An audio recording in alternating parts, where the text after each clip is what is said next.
and welcome back to the Work You Love webinar. This is a bonus session, and I just wanted to comment briefly on something that I glanced over last time in the prior chapter, and it's this slide right here, to determine what you want in life and act on it.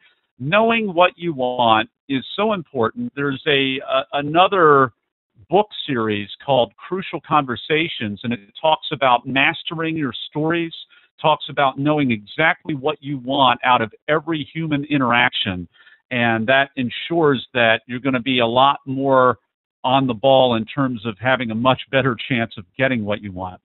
Here's another reason why this is so important. For those of you who are really everyone's ambitious. If you're not ambitious, you wouldn't be on this webinar looking at this content. But I did want to put a little point that I've found in my life. I'm pretty ambitious. I've done some pretty interesting things, and so is Tim. I mean, both of us have really accomplished a lot, and we're starting to realize in life that life is so much more important about being who you are instead of what you do.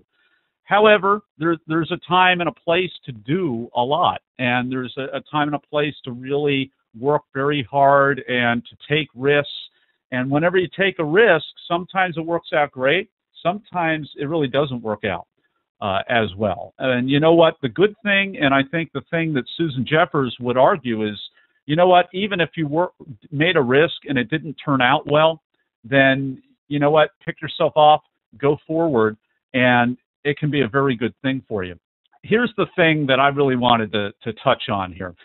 Stop waiting, this middle line. Stop waiting for someone to give you what you want. And here's, in the last few years of my life, and I've done a number of things in business, in academia, in nonprofit organizations, and things like that.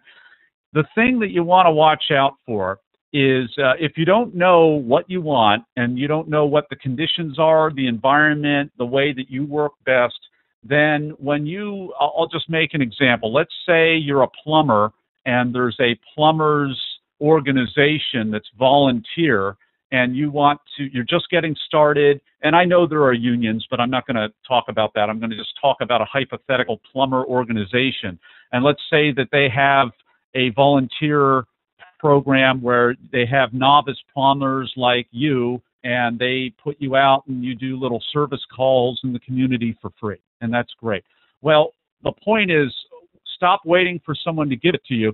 If you have a definite goal and a definite time parameter for your service that you're giving for free, in this little silly example, silly sounding example, if you know what you want and how you want to provide of your free time and resources that are very valuable, then it's probably going to work out very well for you because you stay true to your parameters.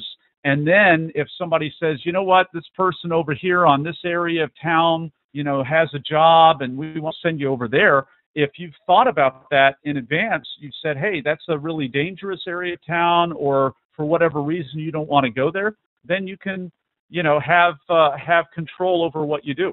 Or if you say, you know what, I'm going to be really involved in this organization for about, let's say 90 days, and I'm going to build up a track record, and I'm going to get testimonials that I'm a good plumber and all of these things.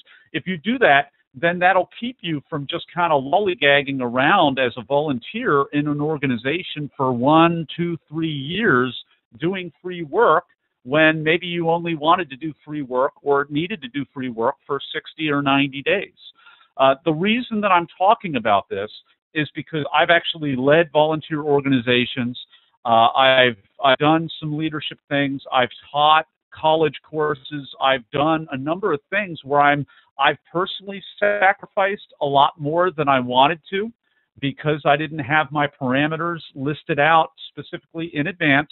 I've worked in situations where I had managers or supervisors or what have you, and because I didn't clarify what conditions I was willing to endure and work out for and for how long, I ended up staying in environments that were not matched to my strengths as well as they could have been, and I stayed longer than I needed to, And it ended up hurting me in some cases on the inside and burning me out or hurting my feelings or things like that. And certainly I'm pretty tough and you can hurt my feelings and all of that, but it's just day after day after day.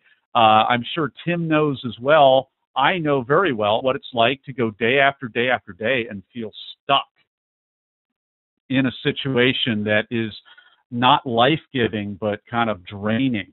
And even you get to a place where things, you wonder even if you can go another month or maybe even another week. So Tim and I don't want you to be anywhere near that place. We want to empower you, and we just want to encourage you with this point. Determine what you want in life, act on it, stop waiting for somebody else to give something to you. A lot of times if you're working with someone and you look up to them and they're kind of a go-getter and they can get things started, for you to be able to handle and do some of the detail work, that's wonderful. But I want to encourage you to make sure that it's also in your interest over time, because a lot of times, sometimes maybe people over-delegate to you, and then it looks like we come up short. So there are all kinds of little hazards. And you know what? If you go through that and you feel like you've been overburdened and all of that, dust yourself off, create an exit strategy, take the hard work that you did, even if you failed to reach the level that maybe someone else set for you, and maybe you hit this level, and you know what, maybe the default level would have been here. So you have this to celebrate, and take that with you into your next situation, put it on your resume, put the metrics on there, measure, prove, demonstrate what you've done for people.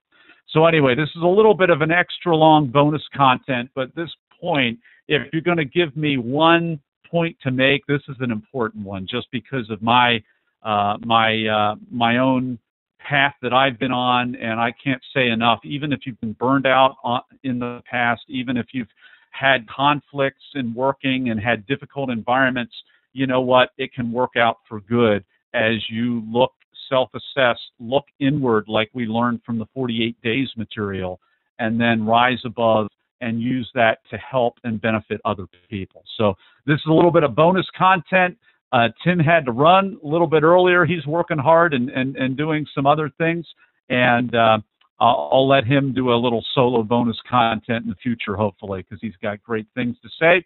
We'll see you on Chapter 5